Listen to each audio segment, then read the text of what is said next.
Hey everyone, Travis here. Day 2, week 2. I like this. Isn't this good? By the way, I really feel like this is good. Do you? Yeah. Yeah. I Are you like gonna it. start using it like on Riot interviews and stuff? No, you gotta be in sync, right? If you do, I do. If you don't, then I don't. It's well, like you can practice it with like your team. It's like you're pulling a gun out. You're like, It's yeah. kind of hard. It's kind of weird. You gotta practice it. The big thing is like see how there's like a wrist flick, like Uh-huh. yeah, like it. You roll it out. So So you get the wrist. yeah, but not like some wrist flicks. Like this is a very like dominant, kind of deal. Do you have to do the eye look too, like the whole glare? Yeah, yeah. So you look straight into the camera, like you're pointing at them, Okay. and then Do they you shoot the gun? Do you shoot the gun? no. No, you can't. Well, okay. So it depends, right? So like you go like this, and then you can do like a double. Okay. Like yeah, you come in. So this is like the rollout, and then you do like the aim, and then you don't fire because you just want them to get nervous and pay attention. Oh, but then they're already watching my interviews, so shouldn't they be paying attention, are you? Well, so, okay. There's an ad that rolls beforehand, so they got to come back in. All right. I mean, I thought they love ads.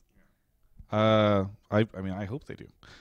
Hey everyone, Travis here. Day 2, week 2 of the LCS with Xpecial of TSM. Xpecial, you guys just won again. You guys doing pretty well this season. Seems like Cloud9, the only guys that can really oppose you right now, right? It seems like it. Honestly, I thought the season was gonna be a lot more difficult.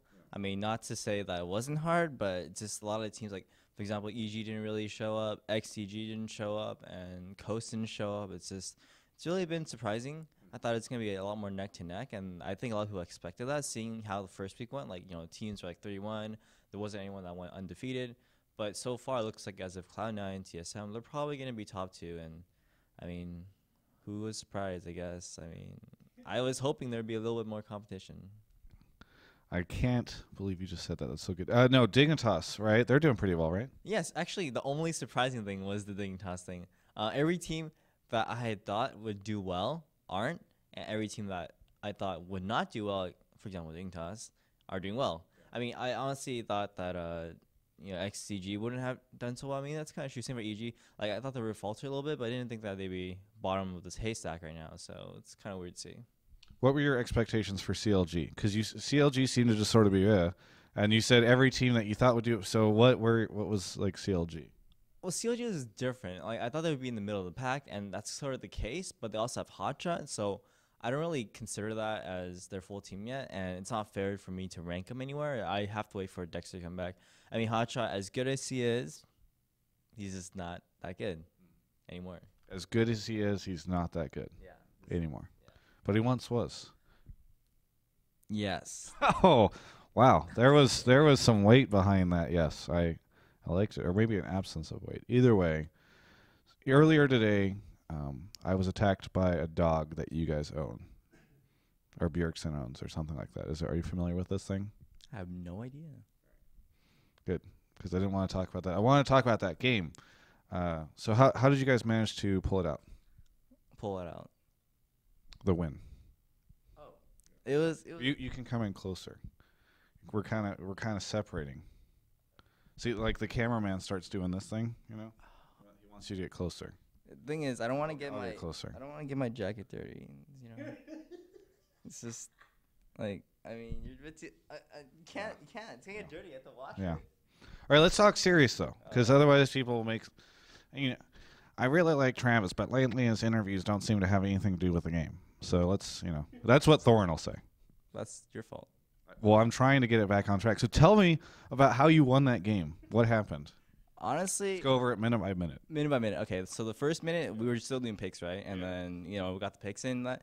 And honestly, we were kind of surprised at first by the picks. They were like, we were gonna ban some of the things that they banned, but they banned it, so we didn't have to ban it. You're talking about the mid laners. Yes, we didn't expect them to ban Kale, for example, and we were like, wow, they knew we play Kale or whatever.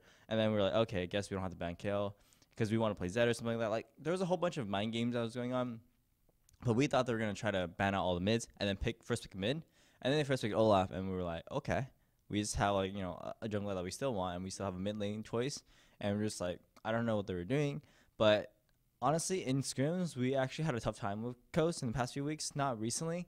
But they've actually been doing really well. And then when they came into LCS, they kind of faltered really, really hard. They even lost to EG. and I guess they were only team lost EG, huh? I No, think they no. beat EG. Despite the Yeah, I don't know who EG. Yeah, everybody's. no, Yeah. they beat XCG.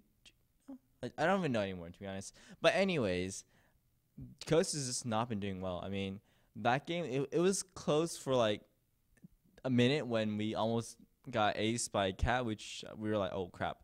But other than that, the game was very smooth. Like every lane just either went even or won, and we just were able to get dragons, get a whole bunch of objectives, and then slowly get Baron. And it really wasn't much of a roller coaster. It was just like we just coasted all the way through. Oh, that's cute. So they actually banned 3 mid laners. You guys banned 2. Everybody's like, it took a long time for that third ban from you guys. It seemed like there was some discussion there. Everybody's expecting like the next mid laner, so we can do 6, and you guys banned Thresh. Mm-hmm. So what was the hesitancy? Were you guys thinking about banning like another mid laner, and why did you settle on Thresh? So when you have when you pick some bans, there's a lot of like logic, right? There's like you only pick one, and then you pick 2, and then you pick 2 again. Right. And with that, when that happens, like, okay, so for example, there's only one mid laner left, they're gonna first pick it. But if you leave up 2, they're not gonna first pick that. They're gonna first pick something else that's also high priority. They're not gonna pick 2 mid laners, for example. Right.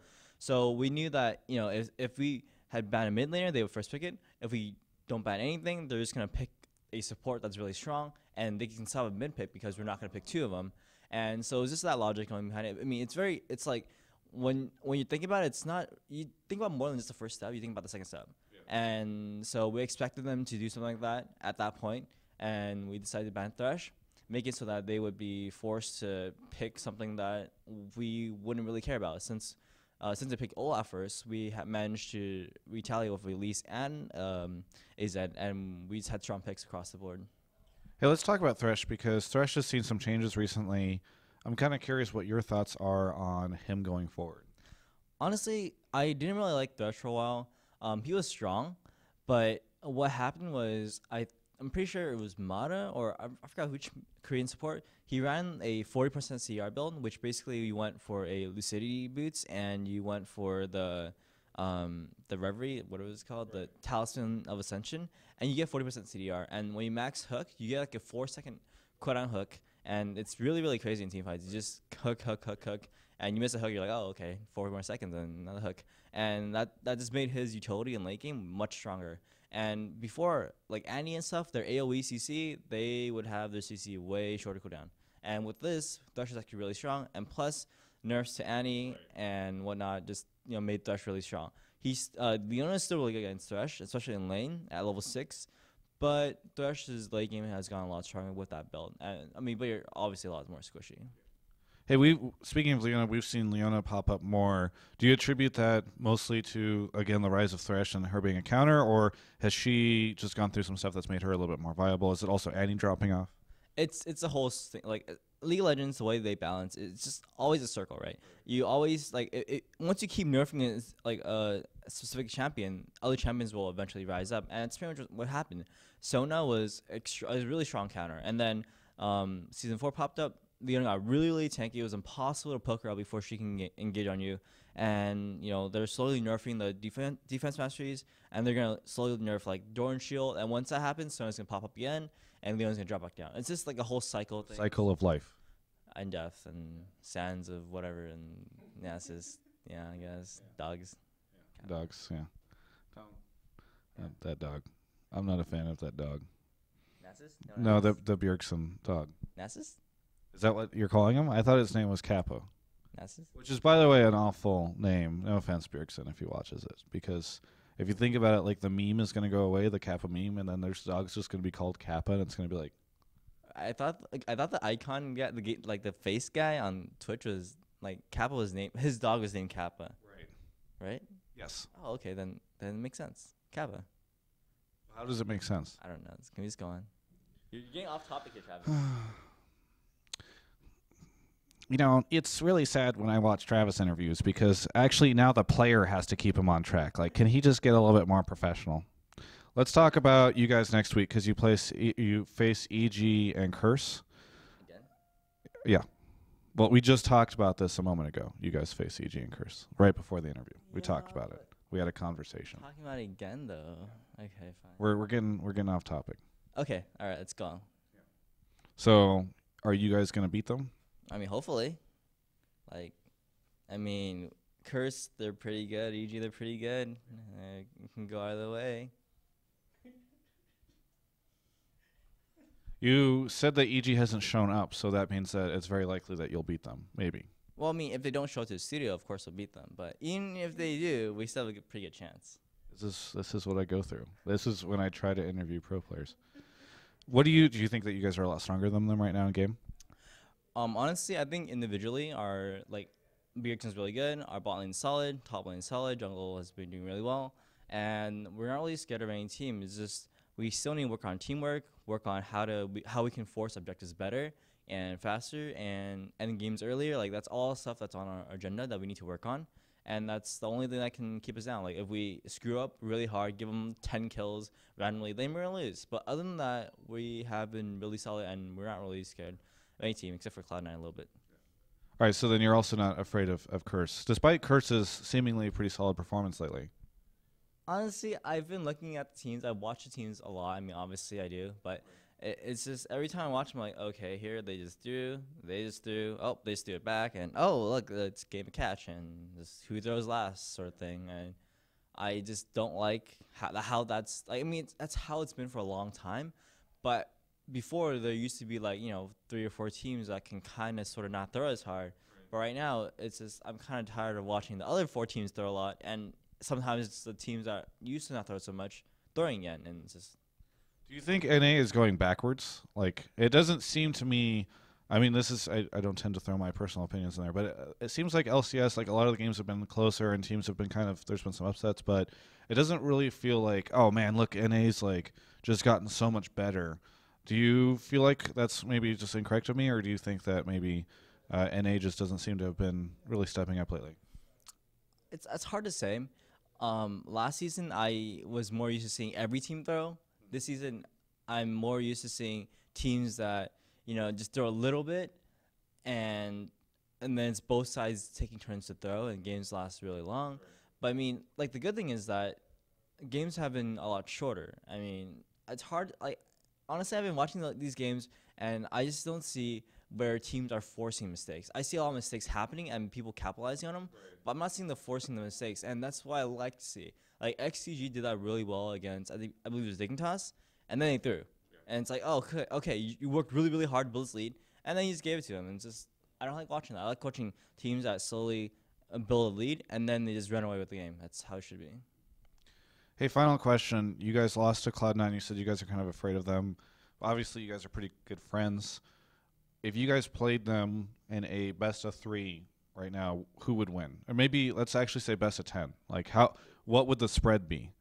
Like we can look at it kind of percentage-wise. Like how many would they win? How many would you guys win? It's really hard to say. I think we're actually in a bit of a slump right now. I mean, we've been playing well, but it's just where you rank us up against. Against Cloud9, we'd probably go even, be like 5-5, and the game would be tied because you just had best out of 10, and not 9 or 11, which kind of doesn't make any sense. Well, it's a percentage thing. Oh. You know, like you actually, I shouldn't say best of. I should say you guys play 10 games. How do you guys go even or? Yeah, I think we pretty much just go even.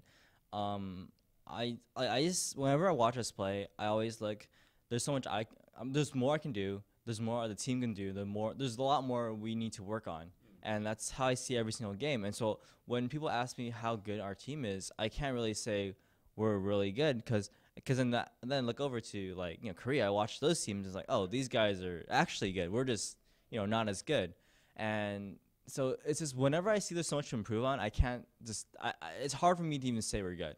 It's difficult, but I know we're good compared to NA, but it doesn't really cut anymore. I've been here for like so many years, 3 years, I think, 4 years. Right. I don't know. I'm getting kind of old, but well, I mean, I think you've been in NA for even longer than 4 years. Yeah, actually, I think I was born in NA, so I think it stretches out. Yeah, it's been a really long time. But for League of Legends, I've been playing this game for so long, and I'm kind of tired of just being the best or second best in NA.